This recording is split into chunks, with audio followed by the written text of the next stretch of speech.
The klaxon's wail cut through the Asclepius' sterile corridors like a banshee with a particularly bad attitude, jolting Dr. Sarah Mitchell from her contemplation of what she generously termed coffee, but which more accurately resembled liquid despair.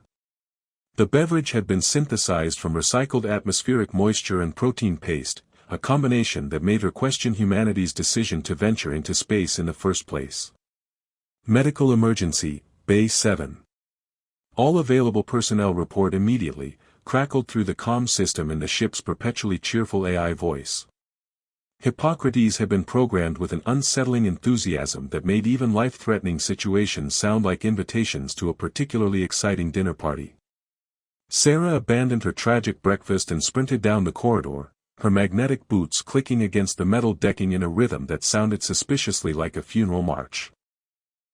The Asclepius was a medical frigate, one of those vessels that existed in the uncomfortable space between warship and hospital, decorated with enough weaponry to discourage pirates but filled with enough medical equipment to patch up whatever the universe decided to throw at them.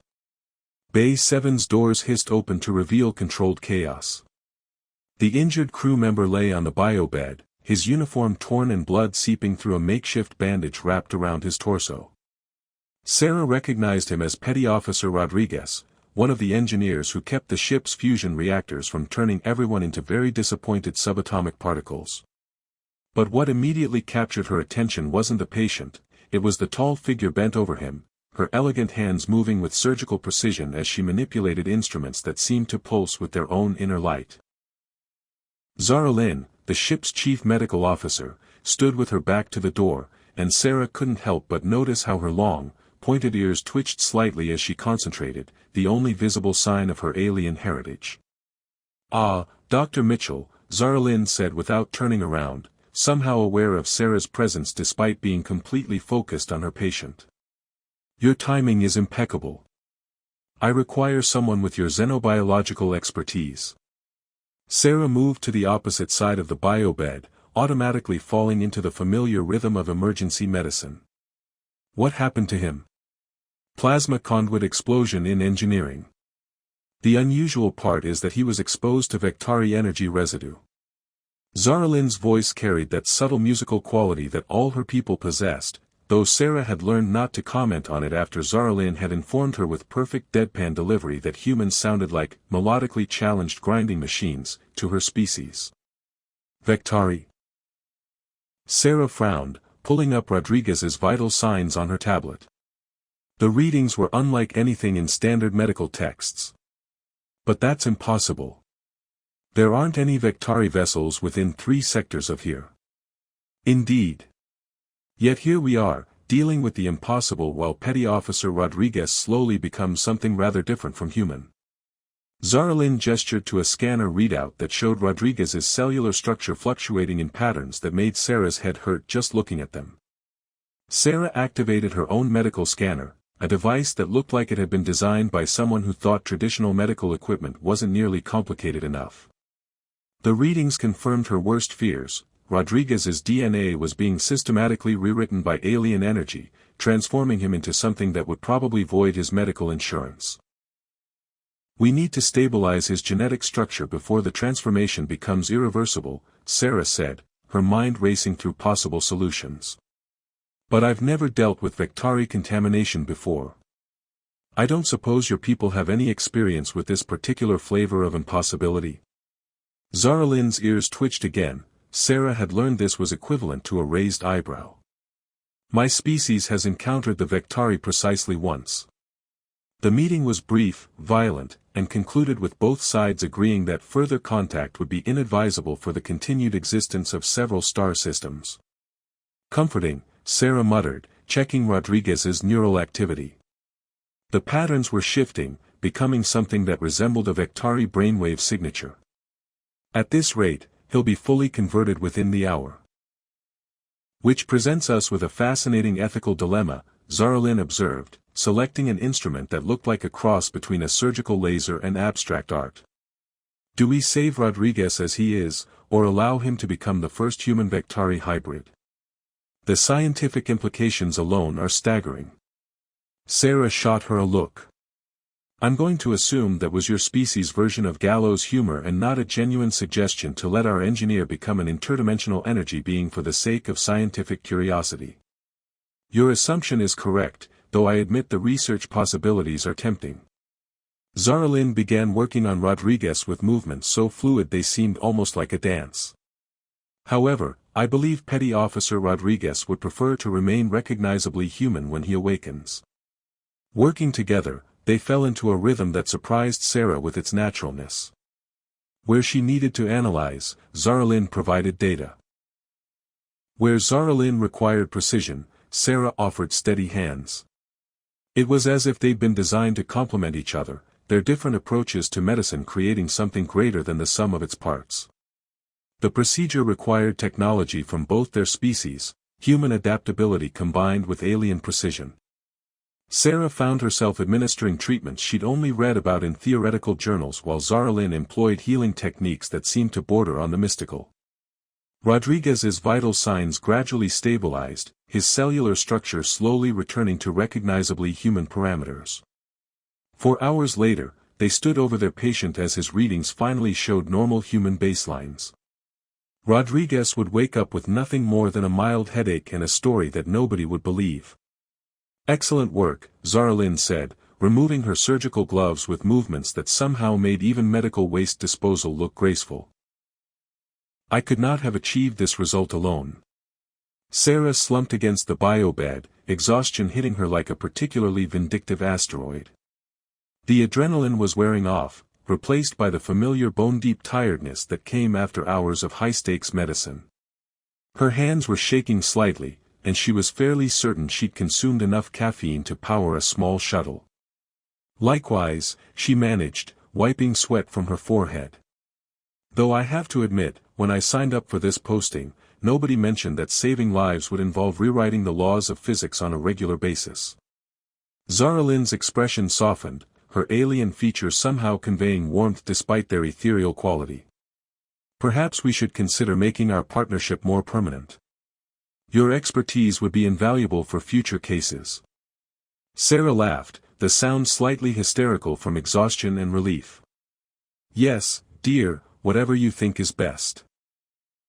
Right now I'd agree to partner with a sentient medical scanner if it meant not having to deal with impossible alien energy transformations alone."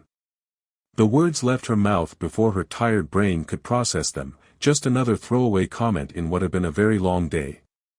She was already thinking about her bunk, about sleep, about whether the food synthesizer could produce something that didn't taste like recycled disappointment. But Zaralyn had gone completely still, her pointed ears twitching rapidly in a pattern Sarah had never seen before.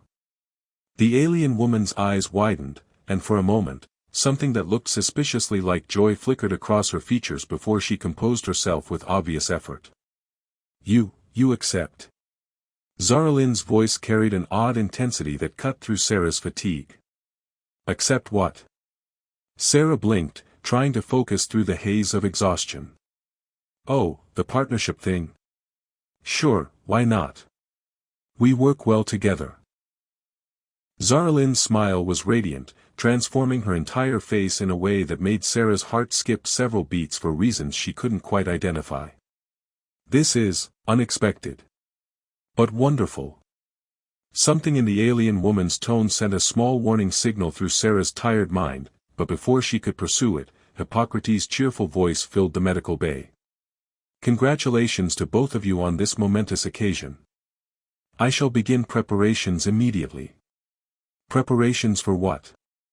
Sarah asked, but Zaralyn was already moving toward the door, her steps lighter than Sarah had ever seen them.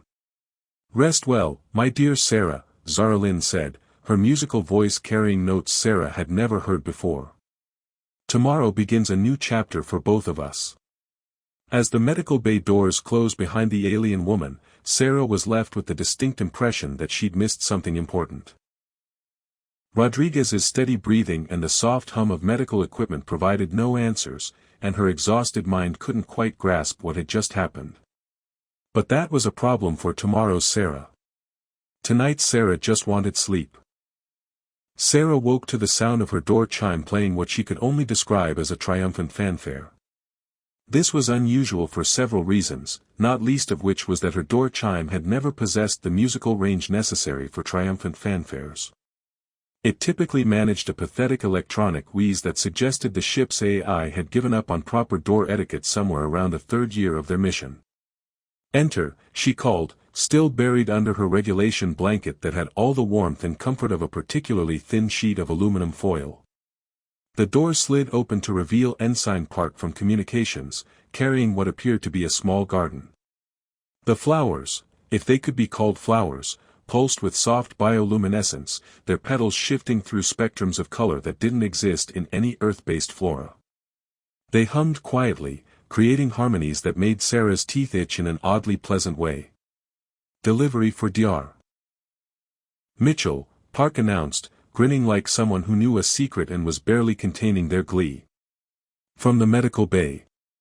Sarah sat up, blinking away the last remnants of sleep. "Zaralyn sent flowers?" "Among other things," Park said, setting the arrangement on Sarah's small desk. "Hippocrates asked me to inform you that breakfast will be served in your quarters this morning. Something about honoring traditions and proper nutritional requirements for the bonding period." Bonding period? Sarah's brain, still operating at roughly 30% capacity, struggled to process this information. "What bonding period?" Park's grin widened. "Congratulations, by the way. The whole crew's talking about it. We didn't even know her species could form partnerships with humans." Before Sarah could demand clarification, Park disappeared back into the corridor, leaving her alone with the singing flowers and a growing sense that she'd somehow missed several important chapters of her own life.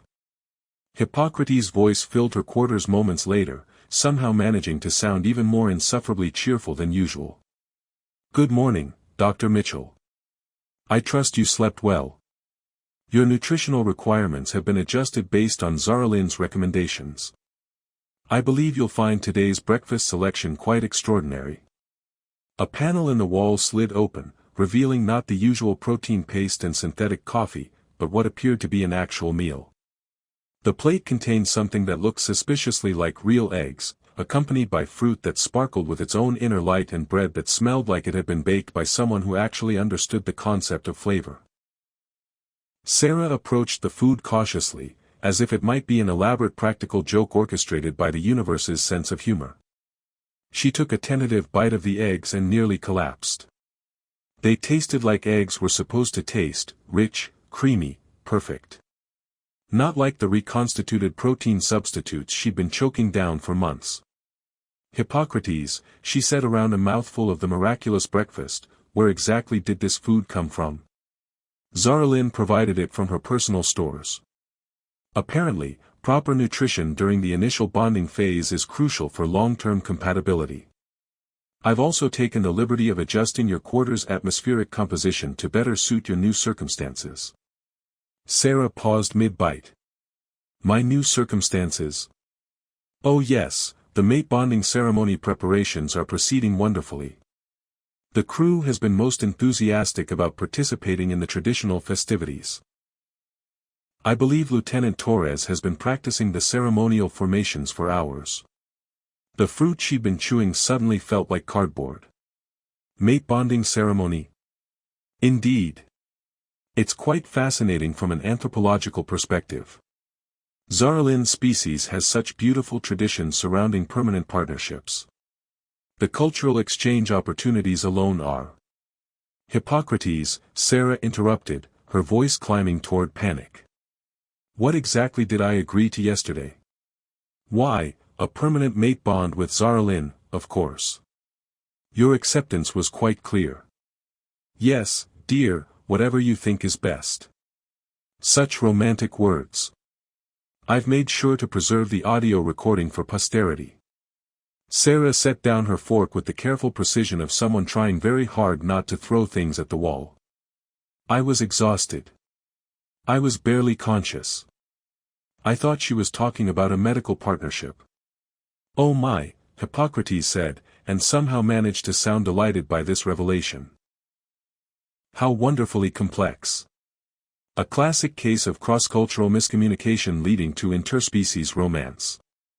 The statistical probability of such an occurrence is absolutely fascinating. This isn't fascinating, it's terrifying. Sarah stood up, pacing the small confines of her quarters. I accidentally engaged myself to an alien whose culture I know nothing about. Actually, you know quite a lot about Zaralin specifically, Hippocrates corrected with the pedantic precision that made Sarah want to reprogram him with a hammer. You've worked together for 6 months, you share compatible medical philosophies, and your biosignatures show remarkable synchronization during stressful situations. From a purely statistical standpoint, you're quite well matched. Sarah stopped pacing. Biosignatures? What do you mean by biosignatures? Heart rate variability, respiratory patterns, neural activity, stress hormones. All the biological markers that indicate emotional and physiological compatibility. During yesterday's medical emergency, your readings were so synchronized that I initially thought there was a sensor malfunction. This was definitely not helping with Sarah's growing panic. She'd noticed how naturally she and Zaralin worked together, but she'd attributed it to professional competence, not some kind of biological compatibility that apparently made them perfect mates according to alien standards she knew nothing about. Her door chimed again, this time with what sounded like a small orchestra. When it opened, she found herself face to face with Chief Petty Officer Williams from Engineering, carrying what appeared to be a crystalline sculpture that hummed with harmonic frequencies. Another gift from the medical bay, Williams announced, setting the crystal on her dresser where it immediately began resonating with the singing flowers. Pretty thing, isn't it? Makes music when you're near it. Does everyone on this ship know about this supposed engagement except me? Sarah asked weakly. Williams chuckled. Word travels fast on a ship this size. Besides, Zaralin's been practically glowing since yesterday. Haven't seen her this happy since we rescued those Centauri refugees last month. After Williams left, Sarah slumped back onto her bunk, staring at her quarters which now looked like someone had redecorated them for a wedding she didn't remember agreeing to. The flowers continued their ethereal singing, the crystal sculpture provided ambient music, and the scent of actual food filled the air with aromas that made her quarters feel more like a home than they ever had. Her communicator buzzed with an incoming message from Zaralin. Good morning, my dear Sarah. I hope you slept well. There's a fascinating case in Medical Bay 3 when you're ready, a trader with what appears to be temporal displacement syndrome. I thought you might find it intellectually stimulating. Despite everything, Sarah found herself smiling. Even in the midst of what was apparently an interspecies engagement crisis, Zaralin was still thinking about medical mysteries that would interest her. It was thoughtful in a way that made Sarah's heart do uncomfortable little flips. She made her way to Medical Bay 3, noting that every crew member she passed seemed to be suppressing smiles or offering congratulations. The ship's corridors had never felt quite so much like a fishbowl. Medical Bay 3 housed a patient who appeared to be simultaneously 3 different ages, young, middle-aged, and elderly, depending on the angle from which you viewed him. His temporal signature flickered like a badly tuned hologram, and his medical readings kept changing as his biological age shifted. Temporal trader, Zaralin explained, her voice carrying that musical quality that Sarah was beginning to realize she found deeply attractive. He's been exposed to chronoton radiation and is now aging backwards and forwards in random intervals. Sarah activated her scanner, immediately fascinated despite her personal crisis. How do we stabilize someone whose entire timeline is in flux? We'll need to synchronize our treatment to his temporal fluctuations, Zaralin said, moving to stand beside Sarah at the biobed. Your expertise with human temporal physiology combined with my knowledge of chronoton interactions should suffice. Working together on the temporal trader, Sarah found herself once again marveling at how perfectly she and Zaralin complemented each other. Where Sarah needed to predict temporal patterns, Zaralin provided stabilization. Where Zaralin required precise timing, Sarah offered split-second adjustments. They moved around each other with a fluid grace that made the medical bay feel like a dance floor. During a particularly delicate phase of the treatment, Zarlin's hand brushed against Sarah's as they both reached for the same instrument. The contact sent what felt like a small electric shock through Sarah's nervous system, and she noticed that Zarlin's pointed ears twitched in that pattern she'd observed yesterday. "Sorry," Sarah muttered, trying to ignore the way her heart rate had suddenly spiked. "Don't apologize," Zarlin said softly, her alien eyes meeting Sarah's with an intensity that made breathing suddenly difficult. "Physical contact enhances the bonding process for my people. It helps establish the neural pathways necessary for long-term partnership." Sarah's hands stilled on her medical instruments. "Neural pathways? We form empathic connections with our chosen mates," Zarlin explained, her voice taking on an educational tone that somehow made the information even more unsettling. "It allows for deeper understanding, emotional synchronization, and enhanced cooperation during stressful situations. Rather like what we experienced yesterday." The temporal trader chose that moment to age backwards into adolescence, his voice cracking as he complained about the strange dreams he'd been having. Sarah found herself grateful for the distraction, though it did nothing to settle the growing realization that she was in far deeper than she'd understood. As they completed the treatment and watched their patient stabilize into his proper age, Sarah caught Zarlin watching her with an expression that seemed to contain entire conversations they hadn't yet had. "Sarah," Zarlin said quietly, "perhaps we should discuss what happened yesterday." But before Sarah could respond, Hippocrates interrupted with his usual terrible timing. "Dr. Mitchell, Dr. Zarlin, I'm pleased to inform you that the ceremonial preparations are proceeding ahead of schedule. The crew has shown remarkable enthusiasm for the cultural exchange opportunities presented by an interspecies bonding ceremony." Sarah and Zarlin stared at each other across the medical bay, the weight of their situation settling between them like a particularly awkward third person. "We need to talk," Sarah said finally. "Yes," Zarlin agreed, her ears twitching nervously. "We do." Sarah had always prided herself on being a rational person who approached problems with scientific methodology and logical analysis. This character trait served her well in medical emergencies and xenobiological research, but proved utterly useless when attempting to research the mating customs of a species whose cultural database entries were apparently classified at levels that required security clearance she definitely didn't possess. "Access denied," the computer terminal informed her for the 15th time in 10 minutes, its tone suggesting that her continued attempts to breach classified information were becoming personally offensive to the ship's AI. Cultural protocols for Zarlin's species require Level 7 clearance or direct authorization from the individual concerned.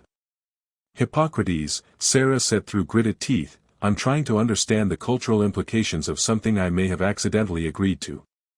Surely there's some basic information available." "I'm afraid not, Dr. Mitchell. However, I can tell you that the crew's preparations for the ceremony are proceeding wonderfully.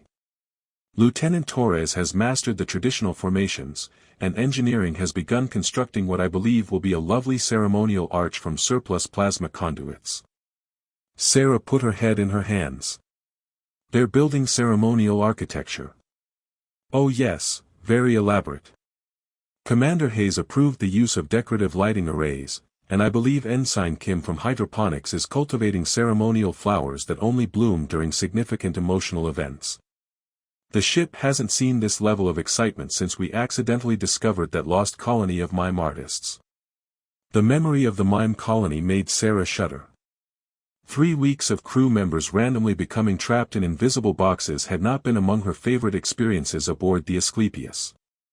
At least mimes didn't involve accidental interspecies marriage. She abandoned the computer terminal and made her way through corridors that seemed increasingly festive. Someone had strung bioluminescent garlands along the walls, and she could swear the ship's lighting had been adjusted to something more romantic than the usual harsh white of standard illumination. Her quest for answers led her to the observation deck, where she hoped to find some peace and quiet to think through her situation. Instead, she found half the crew engaged in what appeared to be choreographed dancing practice. They moved in complex formations that looked suspiciously like the patterns she'd seen in ancient fertility rituals, though she sincerely hoped that wasn't intentional. "Dr. Mitchell." Lieutenant Torres called out, breaking formation with the grace of someone who'd clearly been practicing. Perfect timing. We wanted to show you the ceremonial sequence. That's really not necessary, Sarah began, but Torres had already signaled the others. What followed was a performance that combined elements of synchronized swimming, military drill, and interpretive dance, all performed by crew members who clearly took their ceremonial duties very seriously. Ensign Park played some kind of alien flute that produced harmonies Sarah felt in her bones, while the others moved in patterns that seemed to tell a story about cosmic unity and eternal bonds. It was beautiful, elaborate, and absolutely terrifying in its implications. That's for the moment of recognition, Torres explained proudly when the performance concluded. Then we transition into the binding harmonics, which I have to admit we're still working on. The pitch requirements are a bit challenging for human vocal cords. Binding harmonics? Sarah's voice came out slightly strangled. Oh yes, it's when the participants' life forces become cosmically aligned through shared vocal resonance. Very romantic, according to the cultural files Zara Lynn provided. Though she did mention that the process can cause temporary telepathic episodes, so we should probably warn medical about that. Sarah fled the observation deck with what she hoped looked like dignified retreat rather than outright panic. The corridors seemed to stretch endlessly before her, and she began to suspect that Hippocrates was subtly adjusting the ship's layout to prevent her from reaching the medical bay too quickly. When she finally arrived at Zara Lynn's office, she found the alien woman bent over a collection of what appeared to be crystalline artifacts, each one glowing with its own inner light. The crystals hummed in harmony with each other, creating music that seemed to speak directly to Sarah's nervous system. Ah, Sarah, Zara Lynn looked up with a smile that made Sarah's heart perform acrobatics that violated several laws of biology. I was just preparing the ceremonial resonance crystals. Each one has been attuned to our combined biorhythms. Our combined what now? Sarah sat down heavily in the chair across from Zara Lynn's desk, noting that it had been adjusted to a more comfortable height since her last visit. Biorhythms. The harmonic frequencies that govern our biological processes. Zara Lynn picked up one of the crystals, which immediately began glowing brighter. When two individuals are truly compatible, their biorhythms synchronize naturally. The crystals help amplify and stabilize that connection. Sarah watched the crystal pulse with light that seemed to match her heartbeat. Zara Lynn, I need to ask you something, and I need you to answer with complete honesty. Of course.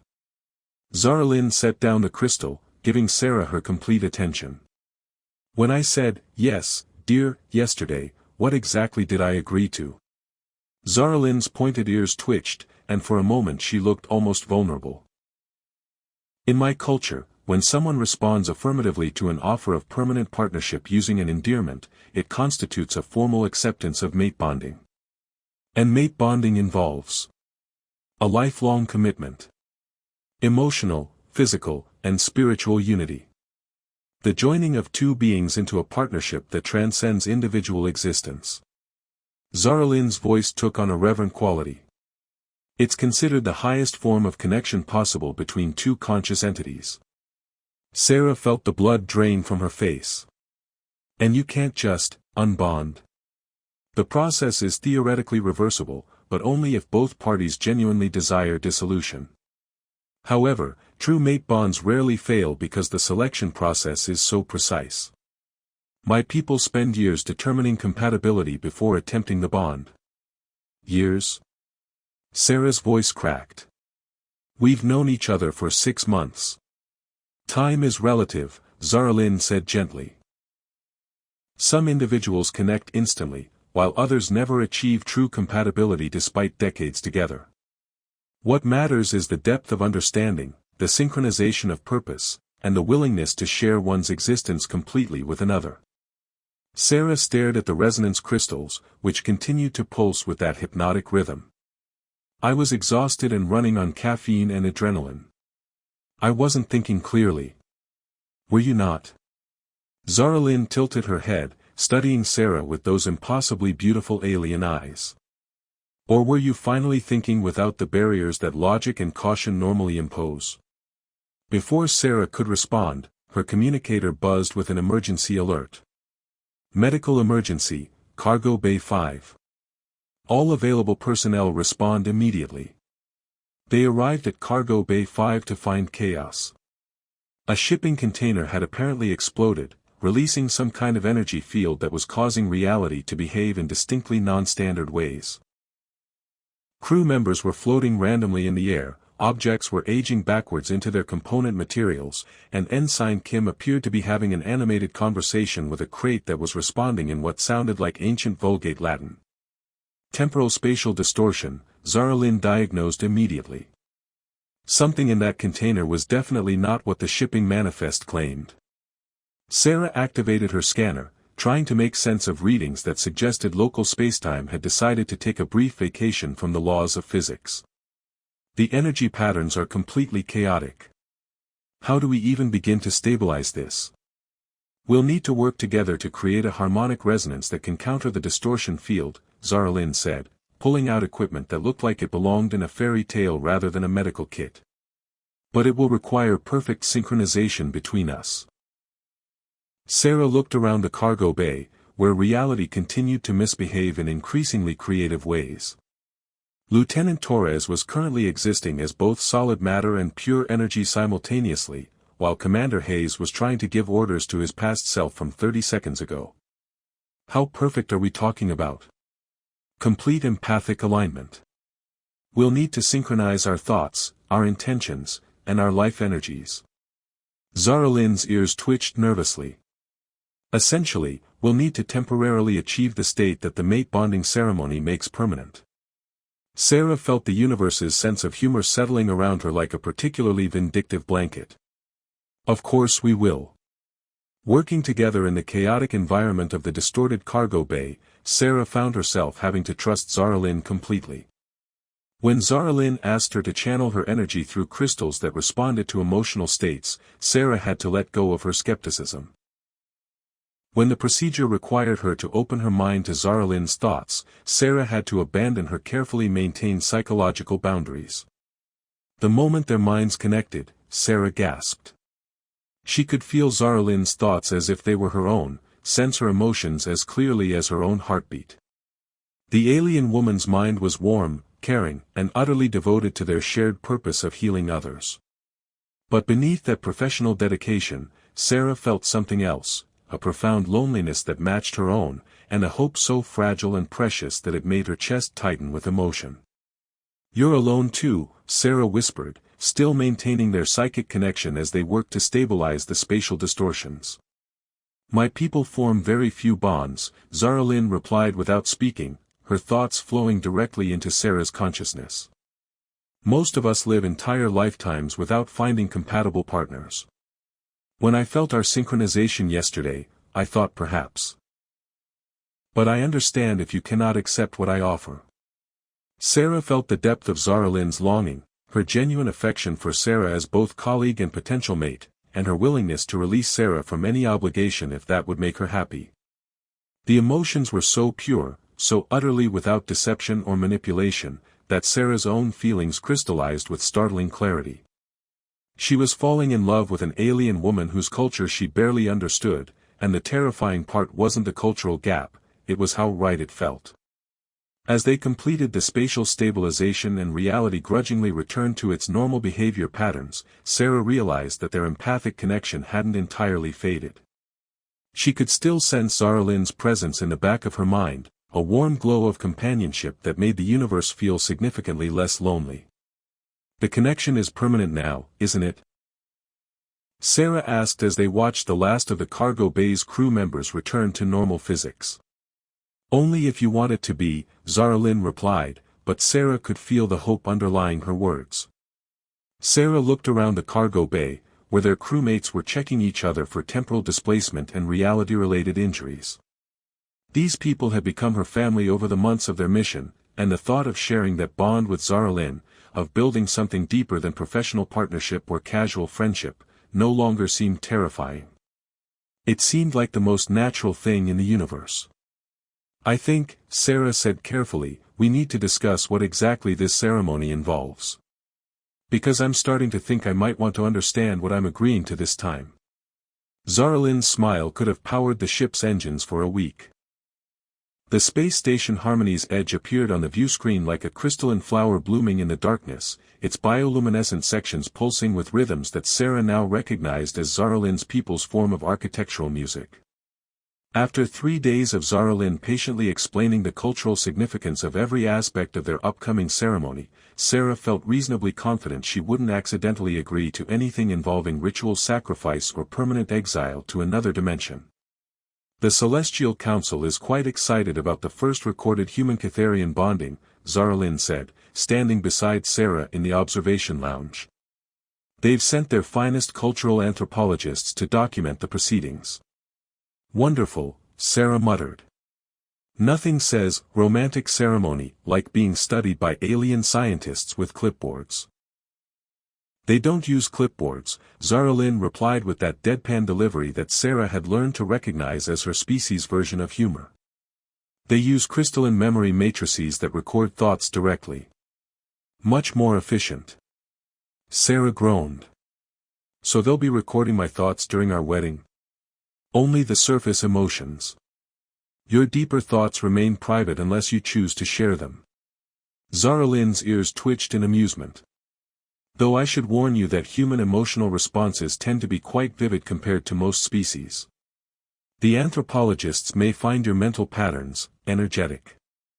The past 3 days had been a whirlwind of preparation that made Sarah appreciate just how thoroughly she'd underestimated the complexity of interspecies romance. The crew of the Asclepius had thrown themselves into the cultural exchange with enthusiasm that bordered on obsession. Lieutenant Torres had not only mastered the ceremonial formations but had composed additional movements that incorporated human wedding traditions. Engineer Williams had constructed a ceremonial arch that somehow managed to be both aesthetically pleasing and functionally capable of generating localized harmony fields. Most surprisingly, Dr. Rodriguez, fully recovered from his brief transformation into an interdimensional energy being, had volunteered to officiate the ceremony after spending 48 hours straight studying Catharian bonding protocols. I figure I owe you both one for keeping me human, he'd explained. Besides, how often do you get to perform the first interspecies wedding in recorded history? Hippocrates had appointed himself as wedding coordinator, a role he approached with the same methodical precision he applied to medical emergencies. Sarah had never realized that the ship's AI was capable of such creative enthusiasm until she found him designing custom atmospheric mixtures to enhance the romantic ambience. Dr. Mitchell, Hippocrates announced over the comm system, your pre-ceremony consultation is scheduled for 1400 hours. I've prepared a comprehensive briefing on Catharian bonding physiology that I believe you'll find most enlightening. Sarah looked at Zaralin. Do I want to know what that involves? Probably not, Zaralin admitted. Hippocrates has been remarkably thorough in his research. I learned several things about my own species' mating customs that I hadn't previously known. As if summoned by their conversation, Hippocrates materialized as a holographic projection, a feature he rarely used except for particularly important announcements. Ah, excellent. Both participants are present. I wanted to review the final ceremony preparations. The AI's holographic form somehow managed to look pleased with itself.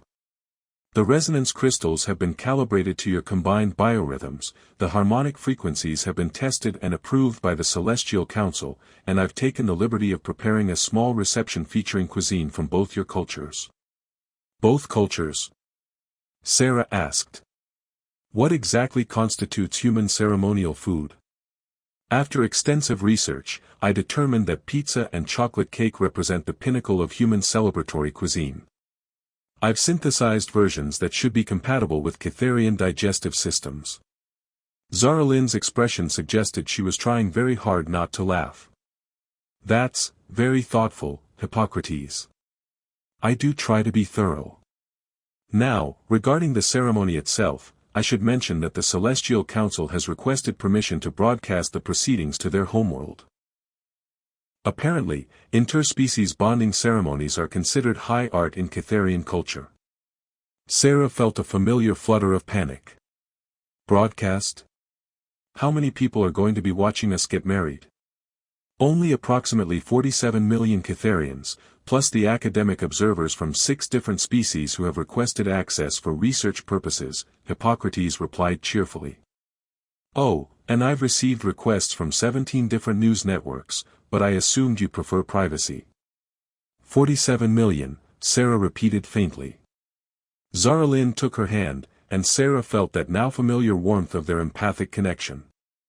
Through their bond, she could sense Zara Lynn's amusement, affection, and just a touch of nervousness that matched her own. We could refuse the broadcast, Zara Lynn offered. Though it would disappoint the council considerably. Interspecies bondings are extremely rare, and the cultural significance. No, Sarah said, surprising herself with her decision. If we're doing this, we might as well do it properly. Besides, maybe it'll encourage other species to be more open to cross-cultural relationships. The next few hours passed in a blur of preparation. The crew had transformed Cargo Bay 1 into something that looked like a fusion of a medical amphitheater and a fairy tale ballroom. The ceremonial arch hummed with harmonic frequencies that made Sarah's bones vibrate in pleasant ways, while engineer Kim's specially cultivated flowers bloomed in response to the emotional atmosphere, their petals shifting through colors that corresponded to different feelings. Sarah found herself in her quarters, staring at the ceremonial robes that Zara Lynn's people had provided. The fabric seemed to be woven from light itself, shifting between colors as she moved, and felt like wearing liquid starlight. She'd never owned anything so beautiful, and wearing it made her feel like she was stepping into a different version of herself. Nervous? Dr. Rodriguez asked, appearing in her doorway with the bearing of someone who had somehow become qualified to perform interspecies wedding ceremonies in less than 72 hours. Terrified, Sarah admitted. I'm about to commit to spending my life with someone whose cultural background I'm still learning about, in front of an audience of millions of beings from multiple star systems, using a bonding process that will literally link our minds permanently. When you put it like that, it does sound a bit overwhelming, Rodriguez agreed. On the other hand, you're committing to spending your life with someone who makes you smile every time she walks into a room, who shares your passion for helping others, and who thinks your terrible medical puns are actually funny. Sarah looked at him in surprise. You noticed all that? Hard to miss. You two have been orbiting each other like binary stars for months. The only surprising thing about this whole situation is that it took an accidental engagement to get you both to admit it.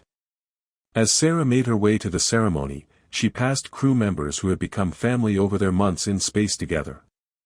Each offered words of support, jokes about married life, or simple smiles that conveyed their happiness for her. These people had accepted her relationship with Zara Lynn without question, embracing the cultural exchange with enthusiasm that made Sarah's heart swell with affection for her chosen family. The ceremony itself was unlike anything Sarah had ever experienced. As she and Zara Lynn stood before the assembled crew and the viewing crystals that would broadcast their bonding across multiple star systems, Sarah felt the weight of the moment settle around her like a comfortable blanket. Dar. Rodriguez, resplendent in ceremonial robes that somehow made him look like a proper interstellar officiant, began the proceedings with words that wove together human and Catharian concepts of love, partnership, and shared destiny. The resonance crystals responded to their emotions, filling the cargo bay with harmonies that seemed to speak directly to every heart present. When it came time for the actual bonding, Sarah found herself looking into Zara Lynn's eyes and feeling none of the terror she'd expected. Instead, there was only warmth, anticipation, and the absolute certainty that this was exactly where she belonged. The empathic connection deepened as they spoke their vows, Zara Lynn's mind opening to Sarah's like a flower blooming in sunlight. Sarah felt Zara Lynn's love, her hopes for their future, her joy at finding someone who understood her completely. In return, Sarah offered her own heart, her dreams, her promise to build something beautiful together. The moment the bond solidified, reality shifted slightly around them. Sarah could feel Zara Lynn's presence in her mind like a constant warmth, a companion who would never leave her alone again. But rather than feeling invaded or overwhelmed, she felt complete in a way she'd never experienced before. The celebration that followed featured Hippocrates' promised pizza and chocolate cake, both of which were received with surprising enthusiasm by the mixed crowd of humans and aliens who had gathered to witness their bonding. Lieutenant Torres performed the ceremonial dances with precision that would have made professional choreographers weep with envy, while Engineer Williams demonstrated that his plasma conduit archway could produce light shows that rivaled anything in the galaxy. But what Sarah remembered most was the quiet moment later, when she and Zara Lynn stood alone on the observation deck, watching the stars whirl past as the Asclepius continued its mission through space. "No regrets?" Zara Lynn asked, their empathic bond carrying undertones of contentment and wonder. Sarah considered the question seriously. 3 months ago, she'd been a xenobiologist who thought she understood her place in the universe. She'd been competent, professional, and fundamentally alone despite being surrounded by crewmates. Now she was permanently bonded to an alien woman whose culture she was still learning, committed to a relationship that would challenge every assumption she'd ever made about love and partnership. "Only one," Sarah said finally. Zara Lynn's ears twitched with concern. "What's that?" "I wish I'd been brave enough to say, yes, dear, on purpose the first time." Zara Lynn's laughter filled the observation deck like music, and Sarah felt it resonate through their bond, multiplying her own joy until it seemed to fill the entire universe. Through the empathic connection, she could sense Zara Lynn's thoughts, her amusement, her deep and abiding love, and her own excitement about the future they would build together. As the Asclepius sailed through space toward their next mission, Sarah realized that she'd found something she hadn't even known she was looking for. Not just love, though that was certainly part of it, but true partnership, someone who understood her completely and chose to share life's adventures anyway. The universe was vast and full of mysteries, but Sarah was no longer exploring it alone. Whatever challenges lay ahead, whatever medical emergencies or spatial anomalies or accidentally engaged alien customs they might encounter, she would face them with Zara Lynn at her side and their bond strengthening with each shared experience. It was, Sarah thought as she watched stars drift past the observation windows, exactly the kind of adventure she'd always dreamed of. She just hadn't expected it to begin with exhaustion-induced accidental proposals and end with interstellar marriage broadcasts. But then again, the best adventures were always the ones you never saw coming.